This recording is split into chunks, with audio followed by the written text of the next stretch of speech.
Ma'am आवाज नहीं आ रही है ma'am. Amit, I have not spoken anything yet. Okay ma'am. हाँ जी। Good morning Okay. Ma'am. Good afternoon. I think Afternoon. मेरी स्क्रीन जो है वो विजिबल है आप लोगों को। Yes ma'am. ओके। तो आप सभी लोग अपने माइक्रोफोन जो है म्यूट कर दीजिए एंड लेट्स स्टार्ट।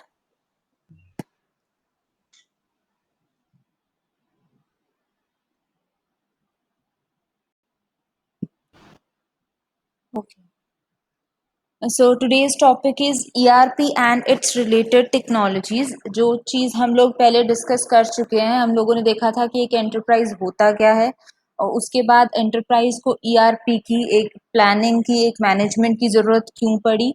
उसके बाद हम लोगों ने इवोल्यूशंस ऑफ ERP देखे थे कि पहले MRP से स्टार्ट हुआ, देन MRP2 आया, then we have ERP and then ERP2। जो ERP2 थे उसके कुछ एडवांटेजेस थे ओवर ERP1। कोई कमेंट बॉक्स में बता सकता है कि what are those advantages?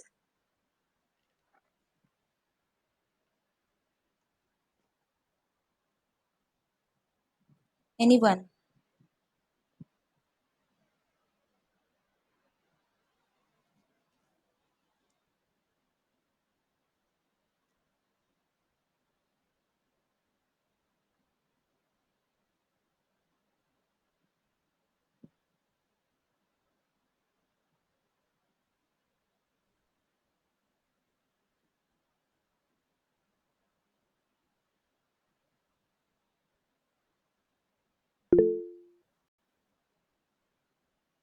As a single unit काम करता है ERP।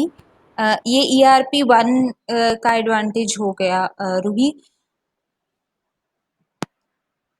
ERP2 में क्या चीज़ आई थी? हम लोगों ने कुछ टर्म्स यूज़ किए थे, जैसे SCM, सप्लाई चेन मैनेजमेंट हो गया। कुछ ऐसी अलग टेक्नोलॉजीज जो थी उसमें एम्बेड होती थी। कुछ थर्ड पार्टी एक्सटेंशंस बोल सकते हैं, या थर्ड पार्टी मैनेजमेंट टूल्स या एनालिसिस टूल्स बोल सकते हैं, जो कि हमारे एक सिंगल यूनिट ERP के साथ एम्बेड होके हमें कुछ एनालिटिकल डिसीजंस लेने में हेल्प करते थे। ERP2 जो है वो बेसिकली जो मैनेजमेंट के पॉइंट ऑफ व्यू से देखा जाए तो काफ़ी अच्छा बना था कि काफ़ी अच्छे प्रॉफिट को ध्यान में रखते हुए डिसीजंस जो है वो लिए जा सकते हैं। तो जो आज हम करने वाले हैं ERP एंड रिलेटेड टेक्नोलॉजीज, वो बेसिकली ERP2 का ही वो पार्ट है जो रिलेटेड टेक्नोलॉजीज ERP को छोड़कर जो और टेक्नोलॉजीज हम यूज करते हैं एज एन एक्सटेंशन या as an integration to that. Integrate करने का मतलब यही होता है कि आपके पास एक चीज है, उसके अंदर आप दूसरी चीज के बेनिफिट्स को इम्बेड करके उसकी परफॉर्मेंस को और इम्प्रूव कर रहे हो। तो वही चीज़ आज हम करेंगे कि कौन-कौन सी वो टेक्नोलॉजीज़ हैं जिनके थ्रू ERP के डिसीजन मेकिंग क्वालिटी है, एनालिटिक्स की क्वालिटी है या मैनेजमेंट की क्वालिटी है, उसे और ज़्यादा इम्प्रूव किया जा सकता है। So let's start with the limitations of ERP system कि ERP सिस्टम में ऐसी कौन सी लिमिटेशंस थी कि हमें अलग से थर्ड पार्टी टूल्स की ज़रूरत पड़ी। So there are three significant limitations. First one is that manager cannot generate custom reports or queries without the help from programmer. अगर मैनेजर को ये चीज़ चाहिए कि उसे अपना कस्टमाइज्ड फॉर्मेट में कोई नई रिपोर्ट जनरेट करनी है, तो हमें हमेशा क्या करना होगा, किसी प्रोग्रामर के थ्रू कांटेक्ट करना होगा। वो हमें हमारे डेटाबेस में से ऐसे कुछ व्यूज़ देगा या फिर दो अलग डेटाबेसेस को कंबाइन करके कुछ ऐसे व्यूज़ देगा जिसके थ्रू हमें वो एनालिटिकल रिपोर्ट जो है वो मिल सकती है। तो ये थर्ड पार्ट, हमें उसके लिए एक प्रोग्रामर की ज़रूरत हमेशा होगी, इससे पहले कि हम अपनी रिपोर्ट को जनरेट कर सकें। ओके, जो कि हमारे जो क्विक इंफॉर्मेशन जिसके लिए मेन ईआरपी हमारा जाना जाता है कि ये स्पीड को इन्हांस करता है किसी भी ऑर्गेनाइजेशन को। तो उसके लिए ये बहुत बड़ा ड्रॉबैक है कि अगर किसी मैनेजर को किसी भी अपर लेवल मैनेजमेंट के हम बोल सकते हैं स्टेक होल्डर को कोई भी रिक्वायरमेंट है किसी भी रिपोर्ट की, एक कस्टमाइज्ड रिपोर्ट जो आज से पहले उस कंपनी में कभी नहीं बनी, लेकिन उसने एक नया आइडिया डेवलप किया और बोला कि मुझे इस टाइप की रिपोर्ट चाहिए। तो हमें एक प्रोग्रामर, एक डीबीए चाहिए उसके लिए जो कि हमें वैसी रिपोर्ट जो है वो ला कर दे। तो हमारे जो रिलेटेड टेक्नोलॉजीज होंगी, इंटीग्रेटेड ईआरपी टेक्नोलॉजीज होंगी, वो हमें ये चीजें जो है वो बाय डिफॉल्ट देंगी। Next thing is ERP system provides current status only. Okay, तो ये यहाँ पे बोलता है कि जो ERP सिस्टम है, अगर हम इसे सेंट्रलाइज सिस्टम माने तो हमारे पास जितने भी एक टाइम पे टेबल पे एंट्रीज आ रही हैं, सिर्फ उनको देखते हुए हम लोग क्या है अपने डिसीजंस लेते जा रहे हैं। लेकिन अगर मुझे चाहिए कि मुझे पुराने मंथ का भी डिटेल्स चाहिए और करंट मंथ में अब तक करंट सिचुएशन इस डेट तक जितने भी सेल्स या प्रोडक्शन हुई है उनकी डिटेल्स चाहिए और उनको कंपेयर करके मुझे एक एनालिटिकल डिसीजन चाहिए।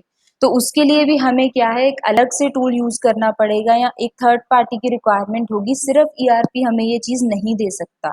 दो हमारा ईआरपी एक सिंगल एंटिटी की तरह काम करता है, लेकिन कुछ ग्राफिकल रिप्रेजेंटेशंस हो गई या कुछ कुछ एआई बेस्ड डिसीजंस जो है वो ईआरपी नहीं दे सकता। तो इसलिए हम बोलते हैं कि ये सिर्फ करंट स्टेटस पे काम करेगा। अगर आपको इससे पीछे वाले स्टेटस की इंफॉर्मेशन चाहिए या फिर उनमें कंपैरिजन चाहिए, वो हमें नहीं मिल सकता। Next is the data in ERP application is not integrated with other enterprise divisions. अब नेक्स्ट चीज ये कि अगर मुझे एक एक्सटर्नल, वही उसी चीज को हम आगे एम्फसाइज कर रहे हैं कि एक एक्सटर्नल इंटेलिजेंस चाहिए और हमें हमारे दो मॉड्यूल्स को, ईआरपी के दो डिविजन्स को या फिर दो डिपार्टमेंट्स को कंबाइन करके अगर कोई नया एनालिसिस करना है वो चीज नहीं मिलेगी। तो बेसिकली वही चीज है, उसी को हमने 3 पार्ट्स में डिवाइड किया है कि हमारे पास कस्टमाइज्ड रिपोर्ट्स नहीं आएंगी। स्टेटस क्योंकि सिर्फ एक टाइम का ही दिखता है इसलिए हम लोग एनालिसिस नहीं कर सकते और कोई भी एक्सटर्नल इंटेलिजेंस के बिना हम लोग इंटीग्रेटेड जो भी हमारे स्टेटस है उन्हें नहीं देख पाएंगे। तो इन्हीं सब चीजों को ओवरकम करने के लिए हम लोग लेके आएंगे ईआरपी की कुछ टेक्नोलॉजीज जो कि यहाँ पर लिखी हुई हैं। 8 टेक्नोलॉजीज हैं हमारे पास। First one is business process re-engineering, then management information system, then decision support systems, executive information systems, data warehouses, data mining, online analytical processing and supply chain management. ये सारे के सारे जो है ये हमारे फर्स्ट मॉड्यूल में कवर होंगे एज अ टॉपिक्स, और इनमें से जो फर्स्ट 4 हैं वो हम आज कवर करेंगे। बाकी जो है उन्हें थोड़े data warehouse, data mining, OLAP और सप्लाई चेन मैनेजमेंट जो है वो काफ़ी इम्पॉर्टेंट हैं और इनको हम डे बाय डे थोड़ा डिटेल में कवर करेंगे नेक्स्ट लेक्चर्स में। बीपीआर, एमआईएस और डीएसएस और ईआईएस ये आज कवर हो जाएंगे क्योंकि ये काफ़ी बोल सकते हैं कि जब ERP2 नया नया आया था तो उसमें एम्बेड होने वाली चीज़ें थी। जबकि हमारे पास जो डेटा वेयर हाउस माइनिंग है ये बिग डेटा के ऊपर काम करने वाली चीज़ें हैं जो कि आजकल रिसेंटली यूज हो रही हैं।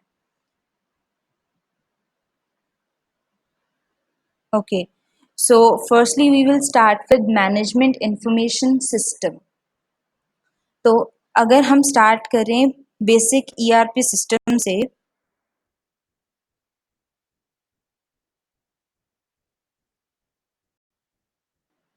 तो जब भी एक कंपनी की बात करते हैं हम लोग, that we have an organisation,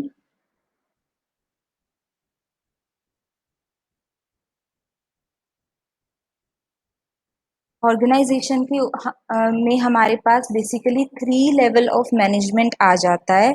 एक जो हमारा टॉप मैनेजमेंट है,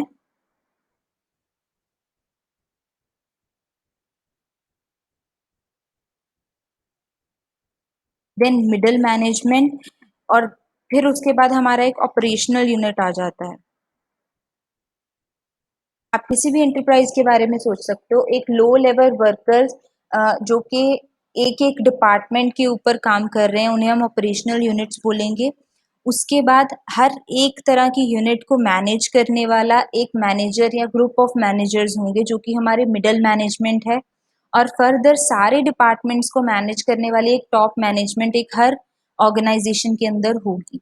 जब हमारे पास ट्रेडिशनल ईआरपी सिस्टम्स आए थे, तब हमारे पास ये चीज़ नहीं थी कि हम लोग ऑपरेशनल यूनिट्स जो थी वो आपस में कांटेक्ट कर सकती थी, अपने से हायर अथॉरिटी के साथ कांटेक्ट कर सकती थी।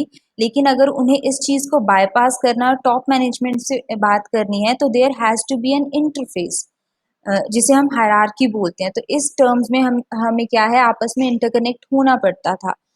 और अगर हम लोग अब इस चीज़ में इन तीनों यूनिट्स में एंटरप्राइज को ले आए, एंटरप्राइज को ईआरपी को ले आए, तो क्या होगा कि टॉप मैनेजमेंट जो है उसका डायरेक्ट जो रेंज होगी वो ऑपरेशनल यूनिट्स के जो भी डेटाबेसेस या रिलेशनल डेटाबेसेस हैं वहां तक होगी। तो टॉप मैनेजमेंट अपने कस्टमाइज्ड रिपोर्ट्स के थ्रू उन एक एक डिपार्टमेंट के ऑपरेशनल यूनिट्स में जो भी हो रहा है, उनके डेटाबेस में जो भी एंट्रीज हैं, उनको एनालाइज कर सकती है through MIS, management information system. तो आपके हर एक ऑर्गेनाइजेशन में बेसिकली ये याद रखना कि 3 लेवल की मैनेजमेंट होगी। एक ऑपरेशनल यूनिट जो हमारे लोअर लेवल पे काम करते हैं लोग, देन एक एक डिपार्टमेंट में काम करने वाले लोगों को मैनेज करने वाली मिडिल मैनेजमेंट, एंड देन उन सभी डिपार्टमेंट्स को मैनेज करने वाली एक टॉप मैनेजमेंट। ठीक है, तो ये एक हायरार्की बन जाएगी कि टॉप मैनेजमेंट के अंदर नंबर ऑफ मिडिल मैनेजमेंट्स आती हैं। जैसे हम कॉलेज की बात करें तो यहाँ पे हमारा मैनेजमेंट डिपार्टमेंट है, उसके अंदर computer science, BCA, BSc, FD department, journalism department, वो सारे आ गए। और फर्दर उनके नीचे कुछ एम्प्लॉयज आ गए और उनके अंदर कुछ फर्दर स्टूडेंट्स आ गए। तो इस तरीके से ये हायरार्की चलेगी और इनको हमेशा कांटेक्ट करने के लिए अपनी हायरार्की के थ्रू ही फॉलो करना चाहिए। जो भी इनको प्रोसेस है, कोई भी रिक्वेस्ट है एक्नॉलेज करनी है, वो चीज़ वहीं से बायपास होगी। So, MIS is a computer-based system that optimizes the collection and transfer and presentation of information throughout the organization. तो अब हम लोगों ने कुछ लेवल्स जो है वो डिफाइन कर दिए, जिससे क्या है, हम लोगों को कोई भी कलेक्ट करनी है इन्फॉर्मेशन या कोई भी इन्फॉर्मेशन ट्रांसफर करनी है, तो उसका एक वे आउट मिल जाएगा। कि जैसे अगर टॉप मैनेजमेंट को ऑपरेशनल यूनिट्स के थ्रू कोई भी बात करनी है, तो that has to be followed through this hierarchy. तो अब हमारे पास जो चीज़ हमने यहाँ पे की, कलेक्ट करने के लिए या फिर ट्रांसफर करने के लिए या फिर प्रेजेंट करने के लिए एक मोड है, ऑप्टिमाइज्ड मोड है throughout this organisation through an integrated structure of databases and information flow. एक तो इंफॉर्मेशन फ्लो जो हमने देखा, प्लस बैक एंड पे हमारे पास कुछ डेटाबेसेस हो सकते हैं जिनकी रिक्वेस्ट एंड प्रोविजंस ऐसी हों कि हम उन सारी रिक्वेस्ट को फुलफिल कर सकें। The next one is the main characteristics of MIS, Management Information System, are that MIS supports data processing function of transaction handling and record keeping. अब जितना भी डेटा प्रोसेसिंग का टास्क है, क्योंकि हमारे डेटाबेसेस यहाँ पे इन्वॉल्व है, अगर हम लोग दो हायरार्कीज के बीच में डेटाबेसेस को रिलेट करेंगे, that will converted into relational database, और वहाँ पे कोई भी आपको प्रोसेसिंग करनी है, एक डेटा को, ऑपरेशनल लेवल के डेटा को इस तरीके से शो करना है कि वो टॉप मैनेजमेंट को कैसा दिखे, तो वहाँ पे हमें कुछ प्रोसेसिंग चाहिए। हो सकता है कि ऑपरेशनल यूनिट के लिए आपका एक डेटाबेस है, उसमें जो एम्प्लॉय नेम है वो एक मेन एंटिटी आ रहा हो, आप सारी की सारी प्रेजेंटेशन उसके थ्रू करते हैं, लेकिन टॉप मैनेजमेंट के पास जाकर रोल ऑफ दैट एम्प्लॉय जो है वो एक मेन एंटिटी हो सकता है, तो वो अपनी सारे के सारे एनालिटिक्स जो है वो उस पैरामीटर के थ्रू करेगा। तो उसके लिए हमें जो भी डेटा प्रोसेसिंग फंक्शंस चाहिए उस ट्रांजैक्शन को हैंडल करने के लिए या उन रिकॉर्ड्स को कीप करने के लिए, सो वो हमें MIS जो है प्रोवाइड करेगा। Further, MIS uses an integrated database and supports a variety of functional area. अब जितना भी प्रोसेसिंग का टास्क है वो इसने कुछ इंटीग्रेटेड डेटाबेसेस के साथ देना है, जिस चीज़ को बेसिकली हम लोग व्यूज बोलते हैं डेटाबेसेस में, कि आप एक पर्टिकुलर पर्सन को किस व्यू कैसा व्यू जो है वो दिखाना चाहते हो। बहुत बार ऐसा होता है कि हमारे डेटाबेस के अंदर हमारे पास 100 ऑफ कॉलम्स हैं, लेकिन एक पर्टिकुलर पर्सन या ग्रुप ऑफ पर्सन्स को दिखाने के लिए हमें सिर्फ 4 या 5 कॉलम चाहिए। तो हम उन्हें बाकी के जो भी हमारे पास कॉलम्स हैं या रोज हैं उनकी परमिशन क्यों दें? हम उन्हें सिर्फ उतना व्यू दिखाएंगे, उतना इंटीग्रेटेड डेटाबेस दिखाएंगे जितना कि रिक्वायर्ड है। Next is MIS provide operational, tactical and strategical level of organization with timely and structured information. अब इन्होंने इसी चीज को नाम दिए हैं, this is the operational unit, this is the tactical unit and this one is strategical unit. जितनी भी कंपनी की स्ट्रेटजीज होंगी वो डिसाइड होंगी टॉप मैनेजमेंट से। उन स्ट्रेटजीज को फॉलो करने के लिए जो भी टैक्टिक्स यूज होंगे, जो भी मोड्स या मेथड्स यूज होंगे, those are to be decided by middle management.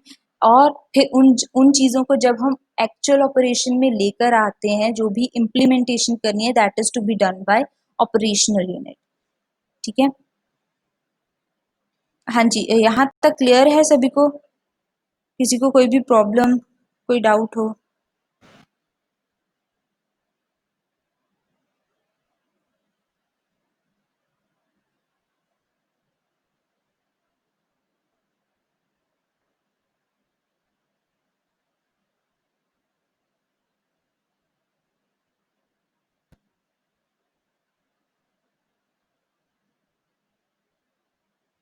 Okay, Sanjeev is asking about the last point.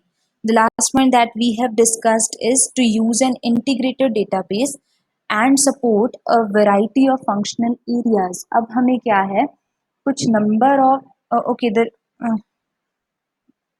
Sanjeev, you are asking about the third point or second? The last one we discussed is operational tactic. हाँ जी, ठीक है, third. Third one is it provides operational, tactical and strategical level of organization with timely and structured information. Timely and structured information को एक बार side पे रखते हैं, पहले ये देखते हैं कि operational, tactical और strategical level of management होता क्या है। तो हम बेसिकली इन्हीं चीजों पे दोबारा आएंगे।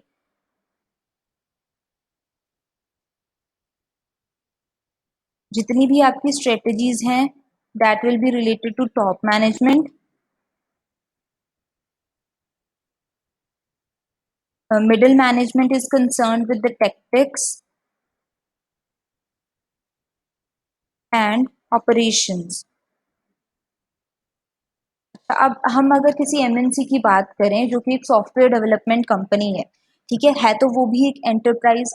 उसका भी रिलेशन यही है कि उसे अपने कस्टमर्स को कुछ ना कुछ एंड प्रोडक्ट देना है और वो किसी ना किसी प्रॉफिट या लॉस वाले स्कीमा के साथ जो है कनेक्टेड है। So that is an enterprise. अब हमारे पास उस एंटरप्राइज में कोई ना कोई टॉप मैनेजमेंट, कोई ना कोई मिडिल मैनेजमेंट और कोई ना कोई ऑपरेशनल यूनिट होगा। अब वो क्या होगा कि एक टॉप मैनेजमेंट में आ जाएंगे उस कंपनी के ओनर्स, सीईओज, ये सब। कोई डायरेक्टर है कंपनी का, कोई सीईओ है, जितना भी टॉप लेवल पे लोग आते हैं वो आ जाएंगे। उनका काम क्या होता है कि हमें आज हम लोगों ने मीटिंग की, हम लोगों ने डिसाइड किया कि हम लोगों को ये नया ऐप या ये नया जो वेबसाइट है वो लॉन्च करना है।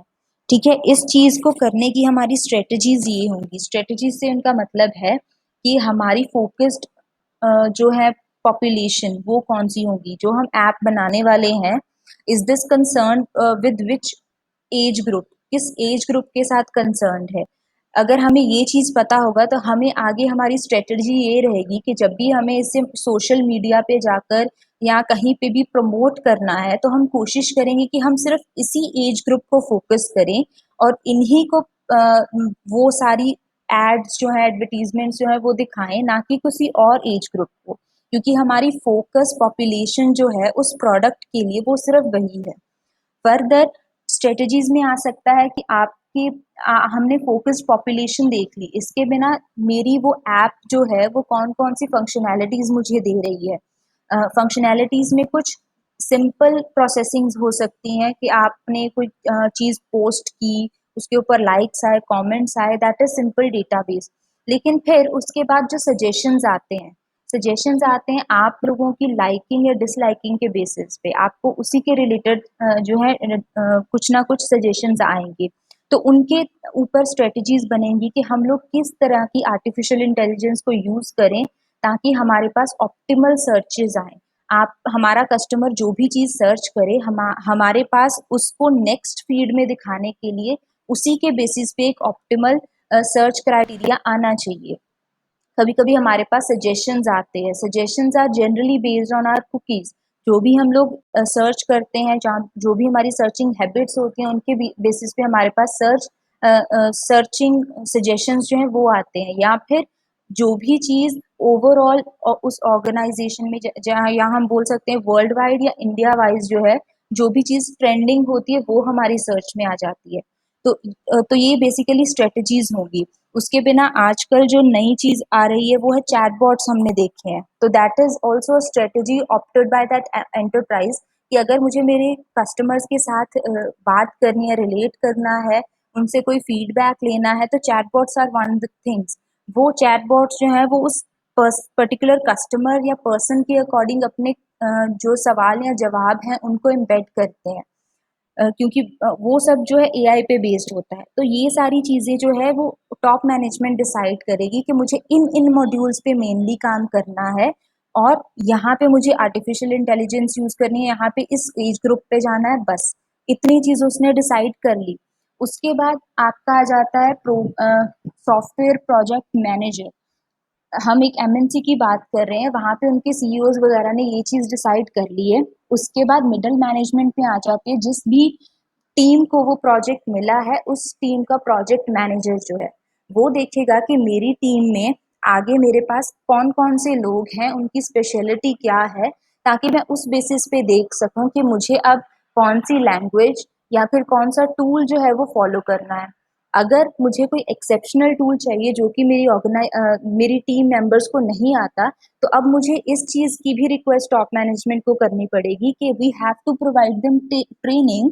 कुछ ऐसे टैक्टिक्स यूज़ करेंगे कि बीच में से 1 वीक का 2 वीक का टाइम निकाल के हम उन्हें ट्रेनिंग दें और उस ट्रेनिंग के बाद वो लोग क्या है इस प्रोजेक्ट पे काम करेंगे। तो वो सारी जो मैनेजमेंट है वो उसने देखनी कि ये बंदा टेस्ट करेगा, ये डेटाबेस को मैनेज करेगा, ये सिर्फ कोडिंग करेगा, ये इस चीज़ की डिज़ाइनिंग करेगा।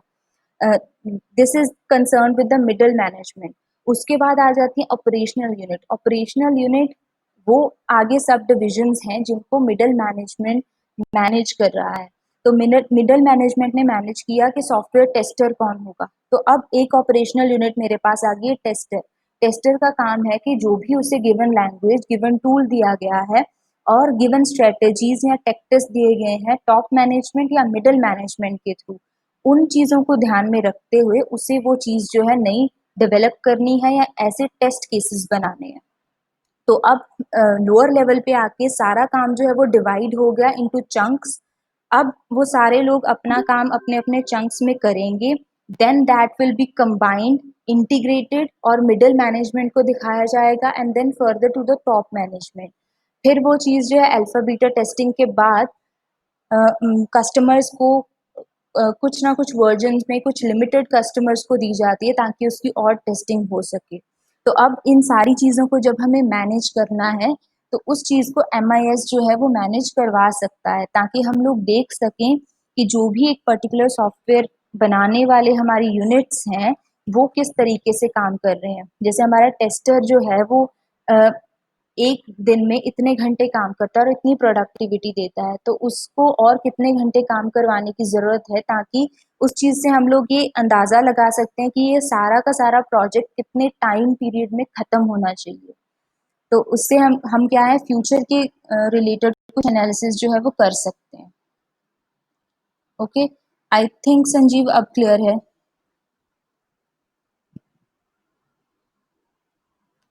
ठीक है जी। Last one is MIS is flexible and can adapt to changing needs of organization. अब हमने एक एंटरप्राइज ने एक अपना ERP सिस्टम बना लिया है, उसके बाद सपोज अब जैसे बहुत सारी ऑर्गेनाइजेशंस थी वो ऑफलाइन अपना काम कर रही थी, लेकिन due to the changing needs of the organisation सभी को ऑनलाइन मोड में आना पड़ा। तो ऑनलाइन मोड में आने के लिए बहुत सारी ऑर्गेनाइजेशंस हैं, अगर वो लोग अच्छे ईआरपी सिस्टम्स यूज कर रही हैं तो वो इजीली स्विच कर जाएंगी, क्योंकि जो चीज हम लोग पहले ऑफलाइन अपने कंप्यूटर्स में करते थे, we have to just convert it into the online mode, और हमें कुछ एडिशनल टूल्स जो हैं वो यूज किए। जैसे हम लोगों ने भी क्या किया, जो चीज हम लोग पहले यूज कर रहे थे वो तो किया ही, प्लस हम लोगों ने गूगल मीट जो है वो ऐड ऑन कर ली, प्लस गूगल क्लासरूम्स ऐड कर लिए, और कुछ नई चीज़ों को ऐड करने के बाद हम लोगों ने अपने उस सिस्टम को एम्फसाइज कर लिया। तो वैसे ही एक एमआईएस जो होता है, एक इंफॉर्मेशन सिस्टम, बहुत ही फ्लेक्सिबल होगा ताकि वो कमिंग चेंजेस के लिए, किसी भी ऑर्गेनाइजेशन की किसी भी तरह की चेंजेस आ जाएं, उसको अडेप्ट कर सके। ओके, अब हमारे पास एक कंपैरिजन आ जाता है कि एक हमारे पास सिंपल डेटा प्रोसेसिंग सिस्टम है। प्रोसेसिंग सिस्टम का मतलब सिंपली यही है कि आपके पास एक टेबल है, ठीक है, उसमें लिखा हुआ है कि आप स्टूडेंट हो, आपका नेम ये है, आप इस सेमेस्टर में हो, आपके 5 सब्जेक्ट हैं और उनके मार्क्स लिखे हुए हैं। उस प्रोसेसिंग सिस्टम ने आपके टोटल मार्क्स निकालने हैं और आपकी परसेंटेज निकालनी है, और इससे ज़्यादा वो ये देख सकता है कि पूरी क्लास में से मैक्सिमम मार्क्स कितने हैं, मिनिमम मार्क्स कितने हैं, आप उन मैक्सिमम मार्क्स से कितना लैग कर रहे हो, ये सब हम डेटाबेस में कर सकते हैं। तो जो भी चीज़ हम एक डेटाबेस में कर सकते हैं उसे हम सिंपल डीपीएस बोल रहे हैं, डेटा प्रोसेसिंग सिस्टम। और जो हमारा एमआईएस होगा, वो होगा कि आपके पास मल्टीपल नंबर ऑफ डेटाबेसेस हैं। जैसे कि अगर मुझे देखना है कि मेरे पास एक डेटाबेस था, एक टेबल था जिसमें आपके सेमेस्टर 4 के मार्क्स थे, फर्दर मेरे पास कुछ और टेबल्स हैं जिसमें सेमेस्टर 3, 2 और 1 के मार्क्स भी हैं।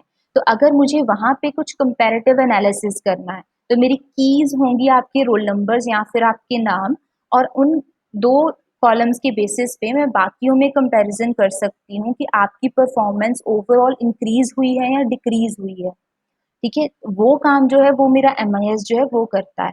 तो यही चीज हम लोग पहले बोलते थे कि एक सिंपल ईआरपी सिस्टम जो है वो आपको सिर्फ करंट टाइम पे जो भी हो रहा है उसकी इंफॉर्मेशन देगा, कि मेरे पास इस वक्त सिर्फ इसी साल का जो आपका डेटाबेस है, मार्क्स हैं, वो प्रेजेंट होंगे।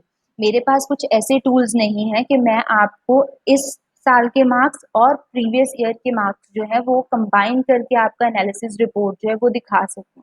अगर हम एमआईएस को यूज कर लेते हैं तो हमारे पास एक ऐसे एनालिटिकल टूल्स भी आ सकते हैं जो आपकी ओवरऑल ग्रोथ को डिफाइन कर सकते हैं। ठीक है, तो हमारा एमआईएस जो है वो कुछ इंटीग्रेटेड डेटाबेस को यूज करता है। Integrate means combined database. मेरे पास नंबर ऑफ डेटाबेसेस आएंगे, उनको हम लोग इंटीग्रेट करके अच्छा एनालिसिस कर सकते हैं। Whether a DPS, it doesn't use any integrate database. Next is that MIS provide greater flexibility to the management. अब क्योंकि ये सारा कंपैरेटिव एनालिसिस का काम कभी भी ऑपरेशनल यूनिट्स या फिर जो मिडिल लेवल मैनेजमेंट है उनका नहीं होता, एनालिसिस का काम हमेशा टॉप मैनेजमेंट तक जाता है ताकि वो उस चीज को इम्प्रूव करने के लिए एक नई स्ट्रेटजी बना सकें। अब स्ट्रेटजी बनाना ना ही ऑपरेशनल यूनिट का काम है, ना ही मिडिल मैनेजमेंट का काम है, वो काम है टॉप मैनेजमेंट का। तो इसीलिए वो चीज किसके काम आएगी, डायरेक्ट मैनेजमेंट के। So this is greatly flexible to the management, whereas DPS system does not provide any flexibility because it cannot provide us any analytical tools to do so. Next is that MIS integrates the information flow between functional areas. अब इसी चीज को फिर से हमारी exams वाली जो example थी उसके साथ कंपेयर करें, तो हमारे पास 2 फंक्शनल एरियाज आए थे आपके 2 सेमेस्टर्स। जो मेरा MIS है वो मुझे एक फ्लो देगा उन दोनों डेटाबेसेस के बीच में, उन दोनों फंक्शनल एरियाज के बीच में, जबकि DPS है, it tends to support only single functional area. The fourth one is that MIS focuses on information needs of all level of management. अब ये ध्यान रखिएगा क्योंकि it provides us a transaction and flow to go through all the management levels. तो इसी के लिए ये क्या है, सभी की इंफॉर्मेशन मैनेजमेंट नीड्स जो है उनका ध्यान रखेगा। वेयर एज डीपीएस जो है वो सिर्फ डिपार्टमेंटल लेवल पे और ऑपरेशनल लेवल, डिपार्टमेंटल लेवल या फिर लोअर लेवल जो है उन्हीं को सपोर्ट देगा। ठीक है, हमने जो भी, इसका मतलब है ऑल लेवल्स ऑफ मैनेजमेंट, कि आपके सेमेस्टर के मार्क्स जो हैं वो जनरेट हम लोगों ने किए हैं, अलग अलग सेमेस्टर्स के मार्क्स हम लोगों ने जनरेट किए हैं, लेकिन उनका कंपैरेटिव एनालिसिस मिडिल मैनेजमेंट भी देख सकती है, फर्दर टॉप मैनेजमेंट भी देख सकती है। That means it focuses on the information need of all level of managements. हाँ जी, एमआईएस में कोई confusion?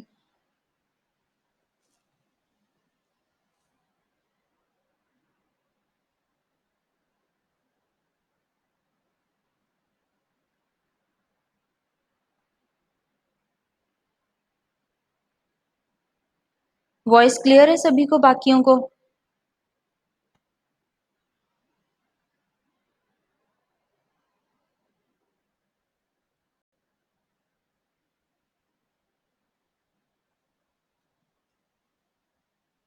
Okay ji.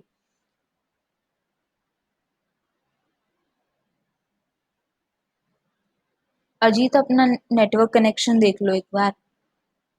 Okay, the next one, decision support systems. अब मेरे पास आ जाते हैं कुछ डिसीजन सपोर्ट सिस्टम्स जो कि एक अलग से इंटीग्रेशन है। अब हम ये चीज देखेंगे कि इन सभी का रिलेशन ओवरऑल होना चाहिए हमारे ईआरपी सिस्टम के साथ। इनका आपस में रिलेशन जो है वो भी पॉसिबल है, लेकिन इतनी डेप्थ पे हम लोग नहीं जाएंगे। डिसीजन सपोर्ट सिस्टम किस टर्म्स में जो है इफेक्ट करता है? That decision support systems are interactive information systems that rely on an integrated set of user friendly softwares and hardware tools to produce and present information targeted to support management in decision making process. अब decision support system से पता चल रहा है कि एक ऐसा system जो कि आप जो भी डिसीजन लेने वाले हो उसको सपोर्ट करे। तो बेसिकली जो भी डिसीजन है एक एंटरप्राइज के बारे में, सारे डिसीजंस कौन लेती है? हमारी टॉप लेवल मैनेजमेंट। तो जो भी हमारी मैनेजमेंट होगी उनके डिसीजंस को सपोर्ट करने के लिए। अब वो कैसे हो सकता है? हम लोग अगर ये देखें, ये एग्जाम्पल हम ऑलरेडी कर चुके हैं कि एक ऑर्गेनाइजेशन है, उसने सोचा कि मेरे पास कुछ एम्प्लॉयज हैं, उन एम्प्लॉयज से हम अ, हफ्ते में 4 दिन जो है काम लेते हैं और उनका जो पर डे टाइम पीरियड होता है वो होता है अबाउट 5 आवर्स। ठीक है, तो वो लोग, आप ध्यान से सुन लीजिए कि हमारे पास एक ऑर्गेनाइजेशन है, एक ऑर्गेनाइजेशन के अंदर जितने भी लोग काम करते हैं वो हफ्ते में 4 दिन काम करते हैं और पर डे 5 आवर्स जो है उस कंपनी के लिए या उस ऑर्गेनाइजेशन के लिए डिवोट करते हैं। सो एक पूरे वीक के अंदर वो अपने 20 आवर्स जो हैं वो उस काम को दे रहे हैं। इतना टाइम काम करने के बाद, सपोज हम लोग बात करें एक मैन्युफैक्चरिंग यूनिट की, एक मैन्युफैक्चरिंग यूनिट के अंदर हमारे पास जितने भी एम्प्लॉयज हैं जो कि एक कोई भी पार्ट है, पार्ट ऑफ एनी मशीन को बनाने के लिए 20 आवर्स जो हैं एक वीक में डिवोट कर रहे हैं, और जो हमारी एंड आउटपुट आ रही है वो हम लिख लेते हैं कि हमारे पास कुछ 1000 वैसे पार्ट्स जो हैं वो बन के आ रहे हैं। अब मुझे ये देखना है कि मुझे कैसे अपने सिस्टम में कुछ मशीन्स इंक्रीज करनी पड़ेंगी या फिर कुछ और पीपल्स को डिवोट करना पड़ेगा उन्हीं टास्क के लिए, कि पहले अगर मेरे पास 10 लोग काम कर रहे हैं अब मैं 10 से 15 कर दूं, या फिर अगर मेरे पास कुछ ऑटोमेटेड मशीन्स हैं, वो मशीन्स 5 लगी हुई हैं, मैं उनको चेंज करके 5 से 7 कर देते हैं। या फिर हम ये कर सकते हैं कि जो इंडिविजुअल्स हमारे साथ ऑलरेडी काम कर रहे हैं, हम लोग उनके टाइमिंग आवर्स जो है वो 5 to 6 कर दें। फर्दर जितने दिन वो आ रहे हैं, पहले वो 4 दिन काम करते थे, उससे 4 से 6 कर दिया जाए। तो उसके बाद हम लोग अगर एनालाइज करना चाहें कि हम कैसे इस कंपनी में मूव ऑन कर सकते हैं, तो हमारे पास एक आ जाएगा कि अगर मुझे इतने नंबर ऑफ पार्ट्स बनाने के लिए पहले सपोज 10 दिन लगते थे, तो अब वो चीज़ कम हो के मेरे पास क्या है, 6 to 7 डेज आ जाएगी। और फर्दर मेरा जो 10 डेज के बाद जितना भी आउटपुट आ रहा था वो इंक्रीज होगा। तो ऐसे डिसीजंस जब भी मैनेजमेंट को लेने होते हैं तो वो क्या है, कुछ टूल्स यूज करते हैं जो कि टाइम और प्रोडक्टिविटी पे बेस्ड होते हैं। आपका जो भी ह्यूमन रिसोर्स हो सकता है, कोई इंफ्रास्ट्रक्चरल रिसोर्स हो सकता है, जितने भी रिसोर्सेज एक ऑर्गेनाइजेशन को चाहिए। सो बेसिकली वो हमें एक 3 डायमेंशनल आउटपुट देते हैं जिसमें टाइम होगा, रिसोर्सेज होंगे और उनकी प्रोडक्टिविटी होगी। उनके बेसिस पे हम लोग देखेंगे कि इतने टाइम में अगर चीज़ों को हम हमारे पास बेसिकली एक ग्राफ होगा, तो ग्राफ में अगर हम टाइम बढ़ाते हैं, नंबर ऑफ इंडिविजुअल्स कम कर देते हैं, तब हमारी प्रोडक्टिविटी किस तरीके से जा रही है। अगर मैंने इंडिविजुअल्स बढ़ा दिए प्लस टाइम भी बढ़ाया तब कहाँ पर जाएगी, प्लस हमें कुछ रिस्क जो है उनको भी एनालाइज करना है। तो हमारा जो डीएसएस है वो हमें अलग अलग पॉइंट ऑफ व्यूज देगा कि आपके पास इतने सिनारियोज आ सकते हैं और आप इनके थ्रू देखिए आपको कौन सी स्ट्रेटेजी बेस्ट लगती है। तो एक ऑर्गेनाइजेशन कुछ स्मार्ट और इफेक्टिव डिसीजंस ले सकती है इन टूल्स के थ्रू। ओके, सो एडवांटेजेस इसकी यही आएंगी कि manager spend a lot of time and efforts in gathering and analysing information before making decision. अब अगर यही चीज मैनेजर को करनी है, पहले हम लोग अगर रिज्यूम करें, कभी किसी कंपनी ने सोचा ही नहीं, हमारे पास तो वही ऑर्डर्स आते थे जो कि हमारे एक हफ्ते में अगर 100 पार्ट्स बन जाते हैं तो हम उसे कवर कर लेते थे। अचानक से हमारे पास कुछ ऑर्डर्स जो हैं वो बढ़ गए। अब हमें सोचना है कि हम लोग कैसे अपना टाइम और रिसोर्सेज को मैनेज करें ताकि इस ऑर्डर को हम कवर कर पाएं, इस ऑर्डर को टाइम टू टाइम इसकी डिलीवरी कर पाएं।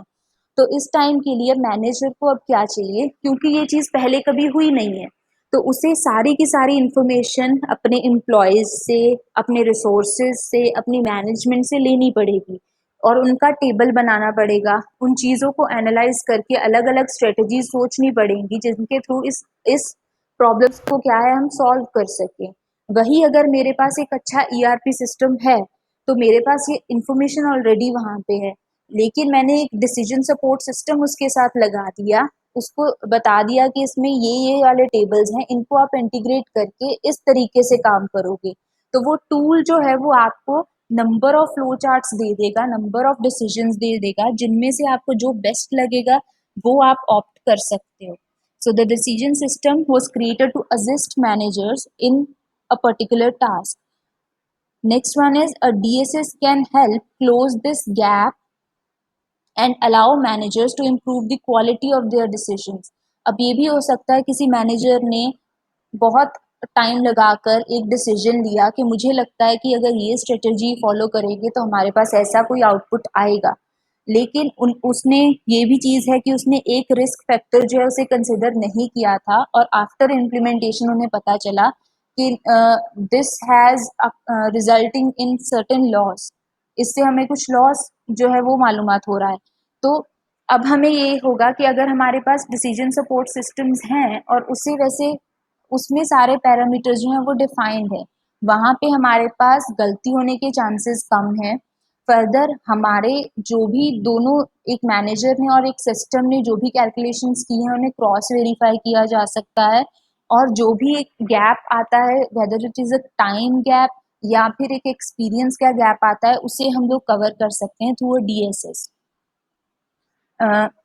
DSS hardware and software employ the latest technology innovations, plannings and forecasting models, fourth generation language and even artificial intelligence. तो इन अलग अलग डिसीजंस लेने के लिए इन सारे टूल्स के, चाहे वो प्लानिंग के टूल्स हों, फोरकास्टिंग के टूल्स हों, कुछ नई टेक्नोलॉजीज हों, कुछ नई टाइप की लैंग्वेजेस हों या फिर एआई टूल्स हों, उन सभी को यूज़ करके डीएसएस हार्डवेयर एंड सॉफ्टवेयर जो हैं वो हमें एक अच्छा डिसीजन जो है वो देते हैं। तो its main characteristics are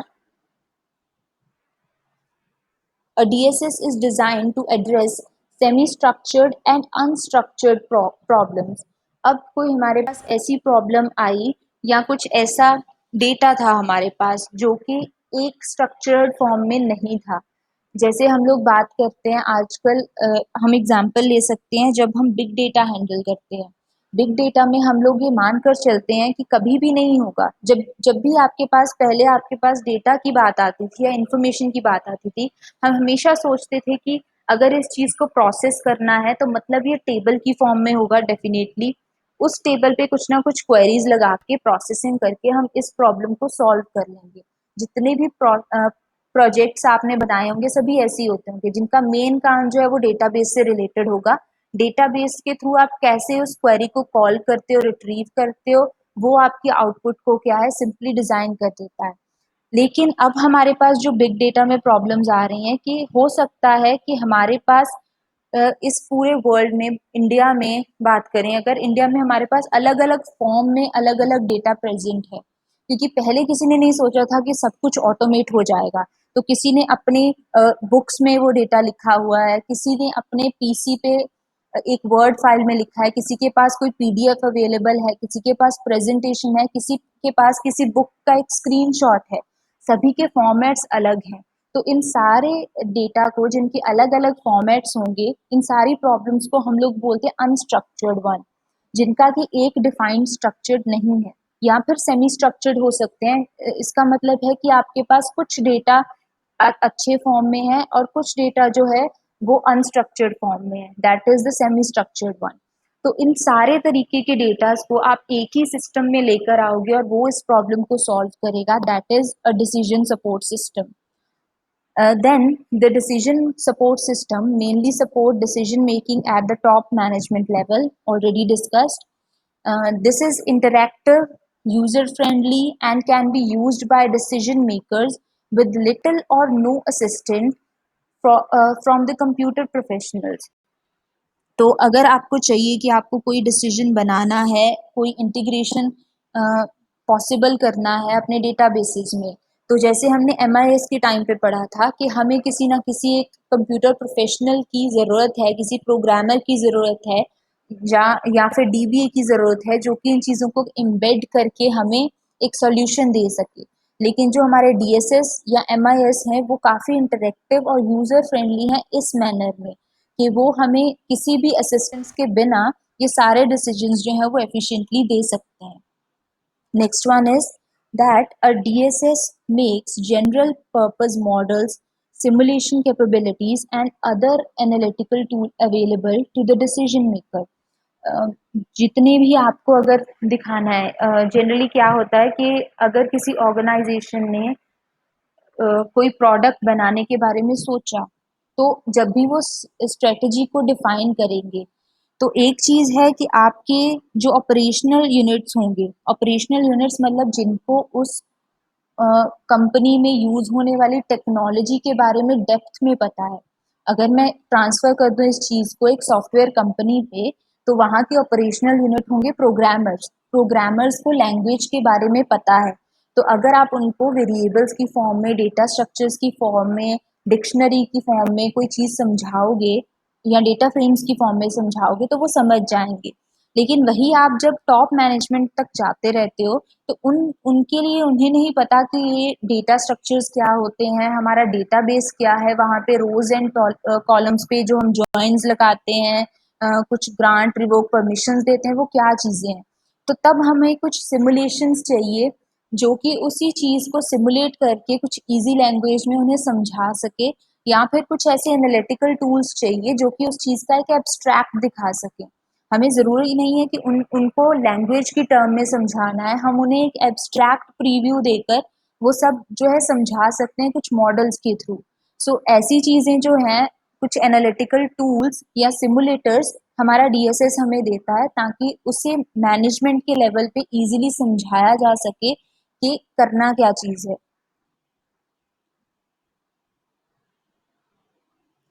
okay, यहाँ तक क्लियर है आप लोगों को?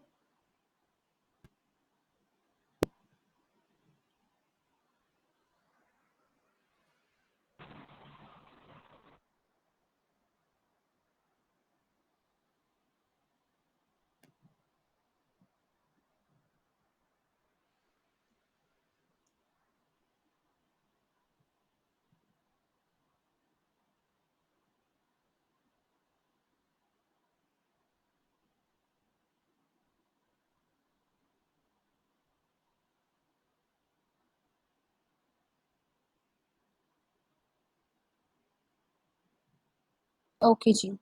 Moving on, now what is the comparison between a DSS and MIS?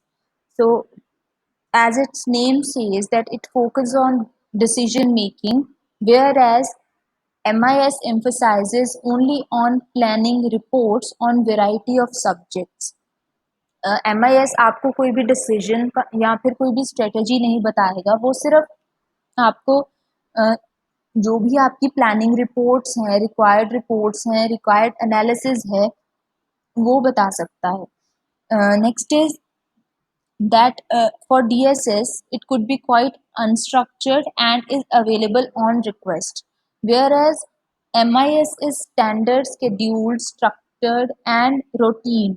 अब एक बार अगर MIS जो है आपने अपने सिस्टम में एम्बेड कर लिया, तो वहाँ पे MIS पे आप लोग शेड्यूल्ड रिपोर्ट्स लगा सकते हो. हमने MIS बनाया ही क्यों था कि अब तक मेरे सिस्टम में ऐसी कोई कस्टमाइज्ड रिपोर्ट नहीं बनी.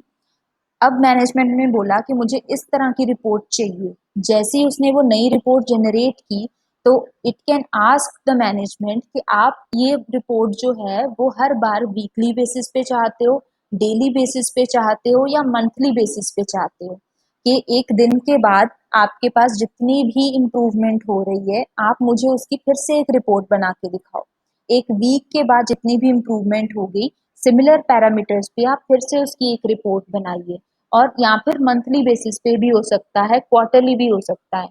तो ये क्या है, कुछ स्टैंडर्ड शेड्यूल्ड होगा और हमारे पास रूटीन में ये चीज़ फॉलो होती जाएगी. लेकिन जो डिसीजंस हैं वो ऑन रिक्वेस्ट होंगे. जैसे ही आप बोलोगे कि now we need to change the strategy and we require to make a decision on to this thing.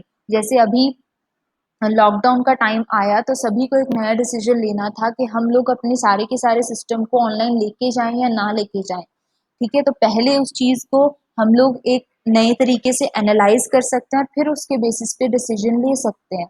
अब क्योंकि हम लोग ऑनलाइन आ गए हैं तो बार बार हमें डिसीजन लेने की ज़रूरत नहीं है. This is just based on request. It is immediate end user friendly, whereas MIS is constrained by organizational system. MIS में क्या होगा, एक ऑर्गेनाइजेशन के अकॉर्डिंग या फिर एक डिपार्टमेंट के अकॉर्डिंग हो सकता है वो रिपोर्ट जो है वो जनरेट हुई हो. वही रिपोर्ट अगर मैं बात करूं कि एक एकेडमिक डिपार्टमेंट के लिए एक रिपोर्ट बनाई गई, हो सकता है कि वो HR डिपार्टमेंट के लिए या फाइनेंशियल अकाउंट्स डिपार्टमेंट के लिए वो एप्लीकेबल हो ही ना, क्योंकि वहाँ पे वैसे पैरामीटर्स एग्जिस्ट नहीं करते. तो वैसे ये कंस्ट्रेंट होता है एक ऑर्गेनाइजेशन या सब ऑर्गेनाइजेशन पर. वेयरएज जो आपका DSS है वो इमीडिएट होगा, वो आप कहीं भी अप्लाई कर सकते हो based on the requirement, the request.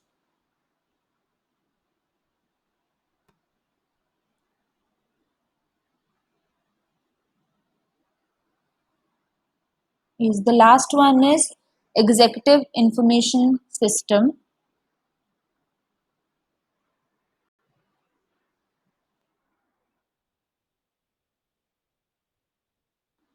Executive information system जो है वो काफ़ी हद तक MIS के रिलेटेबल है. यहाँ पे भी MIS और DSS का एक कॉम्बिनेशन हम इसे बोल सकते हैं. EIS is a decision support system especially made for senior level executives. Top level executives and decision makers face many problems and pressures, so they have to make the right decision at the right time to take company forward. That's why ES are used. And next is that EIS is concerned with how the decisions affect an entire organization. अब यहाँ पे कुछ important चीज़ क्या आ जाती है कि जैसे एक डिसीजन सपोर्ट सिस्टम ने बताया कि ये चीज़ फॉलो करने के बाद आप इस पर्टिकुलर आउटपुट पे या इस प्रॉफिट मार्जिन पे आकर स्टैंड करेंगे. अब ये भी आपको वही चीज़ बता रहा है कि आपने एक डिसीजन लिया, उस डिसीजन को अगर आप EIS के थ्रू एनालाइज करना चाहो कि आपकी पूरी की पूरी ऑर्गेनाइजेशन को या फिर एक ऑर्गेनाइजेशन के अंदर अगर आपके पास अलग अलग पार्ट्स हैं, आपके अकाउंट्स डिपार्टमेंट को कैसे इफेक्ट करेगा, आपके HR को कैसे इफेक्ट करेगा, आपके एकेडमिक्स को कैसे इफेक्ट करेगा.